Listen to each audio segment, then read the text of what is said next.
s'y connaît désormais. Quelle satisfaction tirez-vous de cette arrivée dans le pays dit des droits de l'homme? Alors effectivement, vous faites bien de rappeler déjà que le pays dit des droits de l'homme, effectivement, c'est un pays des droits de l'homme, en tout cas, toutes choses étant égales par ailleurs. Et si on relativise par rapport au Gabon, ici depuis le 27 août, jour des élections gabonaises, et par la suite, puisque nous avons commencé à manifester dès le 28 devant l'ambassade, les autorités françaises ont toujours fait montre d'un grand respect de notre affliction, mais aussi de notre mécontentement. Ils nous ont accompagnés, on va dire, dans les règles de l'art, c'est-à-dire le respect du principe même démocratique qui est le vote. Aujourd'hui que M. Ping quitte le Gabon pour atterrir sur le territoire français, nous supposons que les choses ont été sécurisées et que le rôle qu'a joué la diaspora dans ce pays a aussi permis quelque part d'abord de sensibiliser l'opinion publique, mais aussi de convaincre les autorités politiques qu'il y avait une vérité au-delà de ce que la Cour constitutionnelle ou la CENAP a pu faire transparaître à travers un semblant de légalité. Aujourd'hui, M. Ping l'avait dit, il endosse effectivement son costume de chef d'État, c'est-à-dire l'homme en qui le peuple gabonais a accordé toute sa confiance pour sortir d'un régime qui n'est plus tout à fait en accord avec les aspirations de la jeunesse de notre temps, c'est-à-dire un régime cinquantenaire et qui se transmettrait de père en fils. Évangile, selon José, passe très bien, mais je dois malheureusement vous poser des questions. Oui. Avec quel interlocuteur crédible en France M. Ping pourrait dialoguer, étant donné que le gouvernement en place est tellement affaibli que 40% de satisfaits seulement des Français du président de la République? Est-ce encore un pouvoir crédible pour dialoguer avec lui? Le pouvoir, vous parlez du pouvoir... Jean-Ping, président. Oui. Le pouvoir français qui est vraiment à la déroute totale. 40% des Français seulement satisfaits de ce pouvoir en place. Est-ce un pouvoir crédible avec qui dialoguer?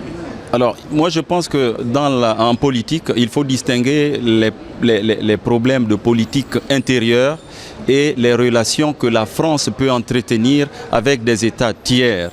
Ce qui se passe au Gabon est un problème qui ne concerne pas directement les problèmes liés par exemple au chômage en France ou à la baisse de la croissance économique en France. C'est au contraire des rapports de diplomatie qui ont commencé déjà depuis plusieurs décennies, pour ne pas dire des siècles, que M. Ping aujourd'hui vient renforcer ou en tout cas clarifier de visu, parce que tout ne peut pas se dire ni par téléphone ni par les réseaux de communication qui sont les courriers diplomatiques. Donc il faut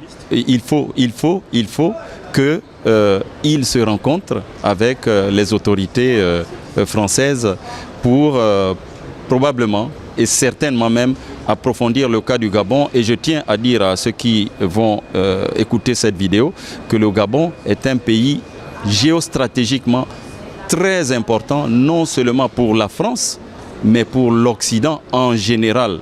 Et ce pays ne peut pas être abandonné à lui-même lorsqu'il traverse des turpitudes liées justement à la violation des droits humains. Dernière question, M. Vert. Ne craignez-vous pas que Jean-Ping soit empêché de retourner au Gabon? Je vois à quoi vous faites allusion. C'est arrivé dans l'histoire, en l'occurrence avec M. Ahidjo. J'espère que ce n'est pas cela, vu que nous avons fait un gros travail ici en France, nous, diaspora, et nous savons aussi que M. Ali Bongo présente, il n'est pas dans la même situation historique qu'à l'époque M. Biya et M. Ahidjo. On est aujourd'hui face à un régime qui s'implante au Gabon, mais un régime qui n'est pas tout à fait en alignement, en accord avec les aspirations du monde civilisé occidental. C'est-à-dire que M. Ali Bongo, qui, à travers votre question, pourrait bénéficier du fait que M. Ping ne rentre pas au Gabon, si je suis votre question, ne jouit pas plus de grâce aux yeux de la communauté internationale que M. Ping. Ce serait un très mauvais choix et je n'ose l'imaginer parce qu'il serait catastrophique pour les rapports entre la France et le Gabon.